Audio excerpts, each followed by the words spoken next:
Subscribe our YouTube channel now and don't forget to press the bell icon for latest updates. Pakistan और दुनिया भर में देखने और सुनने वालों को अरशद शरीफ का सलाम। नाज़रीन, आज मीटिंग्स ही मीटिंग्स होती रहीं। एक तरफ पता लगा कि वफाकी काबीना की मीटिंग हुई है, एक तरफ कोर कमांडर्स की मीटिंग हुई है, कुछ सियासी जमातों की इंटरनल डिस्कशंस भी हुई हैं आज के दिन। और जो मुल्क की सियासी सूरत हाल है उस हवाले से तमाम जगह ये फ़िक्र हो रही है कि ज़िमनी इंतखाबात में जो इमरान खान ने कामयाबी ली है और जो अवाम उनके साथ है उनका रास्ता कैसे रोकना है। वज़ारत दाखिला ने एक पिटीशन फ़ाइल की थी सुप्रीम कोर्ट ऑफ पाकिस्तान में कि इमरान खान पे तौहीन अदालत की कार्रवाई की जाए, जो लॉन्ग मार्च लेके वो इस्लामाबाद आना चाहते हैं। इस हवाले से 5 मेंबर एक larger bench supreme court of Pakistan ने बना लिया है और 20 अक्टूबर को उसकी समाअत होगी। और वज़ारत दाखिला और हुकूमत ने ये काफ़ी पहले से सोचा हुआ था कि अगर इस्लामाबाद की तरफ लॉन्ग मार्च आता है तो जिस तरह 25 मई को हुआ था उस तरह की कार्रवाई करके इमरान खान को सुप्रीम कोर्ट में लेके जाया जाएगा और उन्हें फिर एक डेजिग्नेटेड जगह दे दी जाएगी, या तो वो F9 पार्क में करें या परेड ग्राउंड में या किसी और जगह पे, और बाकायदा डी चौक नहीं आने दिया जाएगा। तो इस हवाले से पाकिस्तान तहरीक इंसाफ अब 20 तारीख को जब ये कार्रवाई शुरू होगी तो यकीनन उनके वकला भी जाएंगे और उनको बुलाया जाएगा और सुप्रीम कोर्ट की हिदायत भी आएंगी। साथ साथ नाज़रीन, आज़म सवाती का जो मुकदमा है उस हवाले से पाकिस्तान तहरीक इंसाफ के जो सेनेटर्स हैं उन्होंने honourable chief justice of Pakistan को एक ख़त अरसाल किया है और उन्हें दरख्वास्त की है कि इस हवाले से आर्टिकल 184(3) के तहत जो सुप्रीम कोर्ट के इख्तियारात हैं बुनियादी इंसानी हकूक़ नाफिज करने के लिए, उस हवाले से कार्रवाई करें, एक्शन लें। और इस ख़त में वो तफसील दर्ज की गई है जो honourable chief justice of Pakistan को सेनेटर्स ने लिखा है कि FIA ने किस तरह रात 3 बजे उनके घर पर धावा बोला, ना सिर्फ धावा बोला बल्कि उन पर तशद्दुद किया गया, मारपीट की गई गिरफ्तारी के वक्त, और उनके घर में जो इलेक्ट्रॉनिक गैजेट्स थे, बच्चों के खिलौने थे, वो भी उठा के साथ ले गए। और साथ साथ उस तशद्दुद का जिक्र किया गया है जो इमरान खान ने अपनी प्रेस कॉन्फ्रेंस में भी बताया था कि एक 75 साला सेनेटर पार्लियामेंटेरियन के ऊपर FIA उन्हें उठा के लेके गई और फिर इंटेलिजेंस एजेंसीज के हवाले कर दिया गया जिन्होंने उन्हें बरहना किया, उन पर तशद्दुद किया। ये वाले नाज़रीन अब सुप्रीम कोर्ट को एप्लीकेशन चली गई है पाकिस्तान तहरीक इंसाफ की।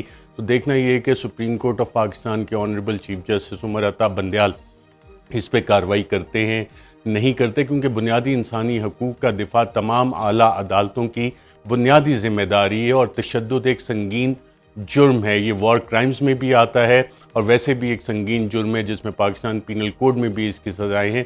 और जो भी अफसरान इसमें मुलव्वस हैं उनके ख़िलाफ़ कानूनी कार्रवाई होनी चाहिए। इस हवाले से नाज़रीन सवाल ये भी उठ रहा है कि जनरल बाजवा के हवाले से जो ट्वीट किया था आज़म सवाती ने, उस हवाले से अभी तक का कोई बाकायदा रिएक्शन नहीं आया। हालांकि कैप्टन सफदर को जब कराची में गिरफ़्तार किया गया था उनके होटल के कमरे से, तो उसके बाद जनरल बाजवा का बाकायदा एक रिएक्शन आया था और उनके नाम के ऊपर ये वाला तशद्दुद किया गया, लेकिन वहाँ पर भी पूरी खामोशी। साथ साथ सुप्रीम कोर्ट में नाज़रीन एक और अहम केस, उसमें शाहरुख जतोई, उन्होंने शाहजेब खान एक लड़का था उसको कत्ल कर दिया था 2012 में।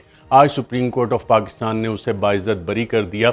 और इस केस की जब हम तफसीलात देखते हैं तो शाहरुख जतोई, इसका जब मुकदमा चला तो दहशतगर्दी की अदालत ने इन्हें, एंटी टेररिज्म कोर्ट ने इन्हें सज़ाएँ दी और जब ये अदालत से निकले तो विक्ट्री साइन बनाते हुए निकले थे। फिर हाई कोर्ट में मुकदमा गया, वहाँ से इनको कुछ रिलीफ मिला, फिर दोबारा सुप्रीम कोर्ट ने नोटिस लिया, केस रिमांड हुआ और जो भी इन्होंने जेल में अपना वक्त गुजारा उस वक्त यही कहा जा रहा था कि ये आराम से कानून का मजाक उड़ाते हुए निकल जाएगा। और आज अदालत को बताया गया कि जनाब उनके ख़ानदान के साथ बाकायदा तौर पे तस्फिया कर लिया गया है, तो इसलिए ये केस आगे नहीं चलना चाहिए।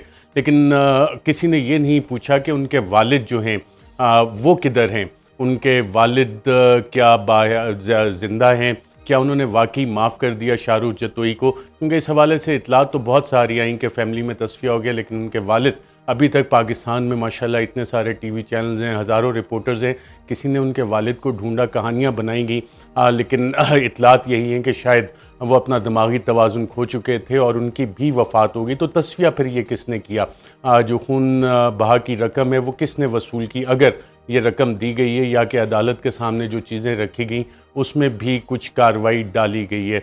इस हवाले से नाज़रीन वो मशहूर कॉल है कि कानून मकड़ी का वो जाला है जिसमें कमज़ोर तो फंस जाता है लेकिन ताकतवर इसे तोड़ के निकल जाता है। और पाकिस्तान में जितने भी आप कवानीन देख लें, आज ये बहस सब जगह चल रही है कि जो भी कवानीन है वो पाकिस्तान में मुतवसत तबके या गरीब आदमी के लिए, और कोई भी शख्स अमीर हो या ताकतवर हो उस पर किसी कानून का इतलाक़ नहीं होता। और इमरान खान इसी बात की बात कर रहे थे कल भी जब उन्होंने प्रेस कॉन्फ्रेंस की कि सबको कानून के ताबे होना चाहिए, कोई कानून से ऊपर नहीं है।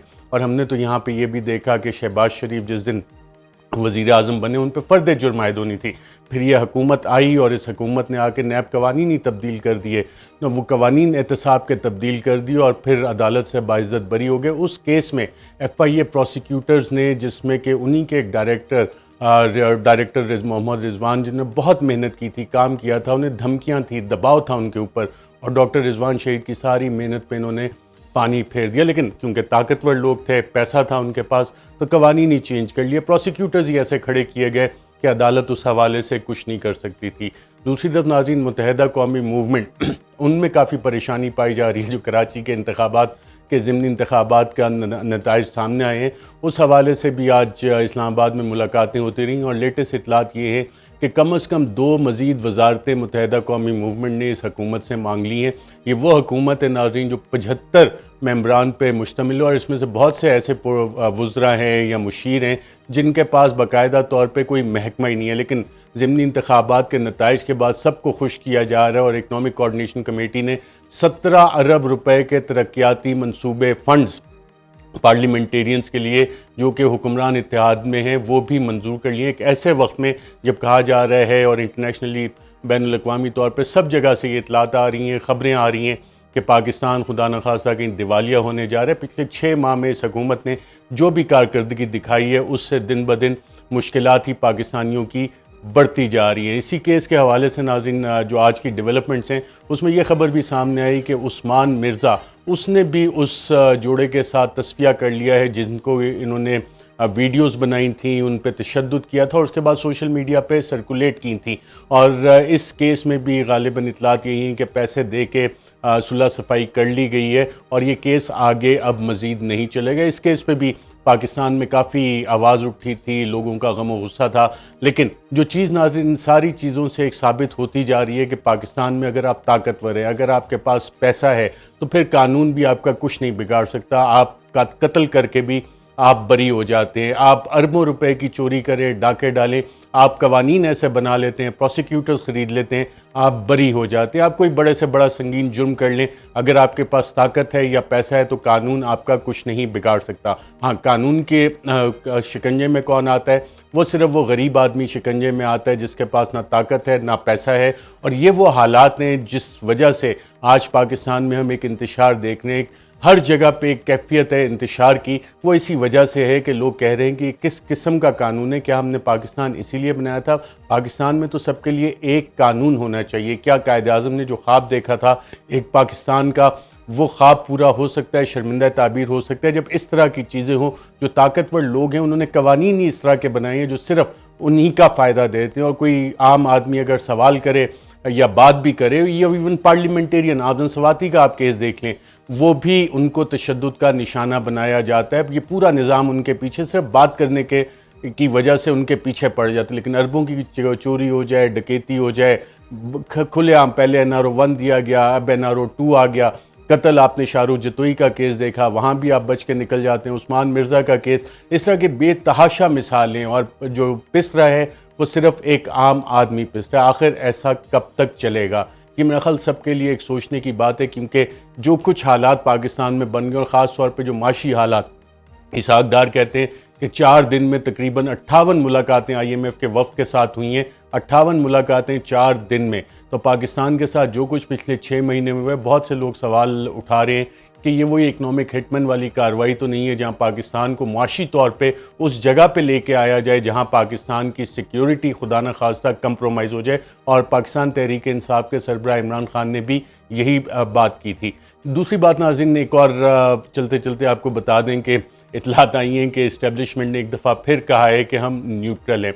अंग्रेज़ी का एक लफ्ज़ है फिग लीफ, इसका उर्दू कोई करीबी तर्जुमा तो नहीं मिल सकता, लेकिन फिग लीफ का मतलब है वो फटा हुआ झांगिया या एक कच्छा कह लें उसको, फटा हुआ, जिससे कि न्यूट्रलिटी इनकी साफ नज़र आ रही है। सिर्फ शर्मिंदगी ही शर्मिंदगी है, क्योंकि बहुत सी कार्रवाइयाँ बैकग्राउंड में ऐसी पड़ रही हैं इस तरह से, जिस तरह ख़ास तौर पे मुत्तहिदा कौमी मूवमेंट, जिसको कि बाकायदा गारंटीज़ दी गई कि आपके मुकदमे ख़त्म करवा देंगे, बाकी लोगों को फ़ोन कॉल, डराना धमकाना और 1-2 वोट की मेजॉरिटी को कायम रखना, ये वो फिग लीफ ऑफ न्यूट्रलिटी है जो कि सबको नज़र आ रहा है कि कितना नंगापन है, जिसको छुपाने की फिग लीफ से, एक फटे हुए झांगिए से उसकी कोशिश की जा रही है। नाज़रीन, फ़िलहाल के लिए इतना ही। अपना ख्याल रखिएगा, मुझे दीजिए इजाज़त। अल्लाह हाफ़िज़। Subscribe our YouTube channel now and don't forget to press the bell icon for latest updates.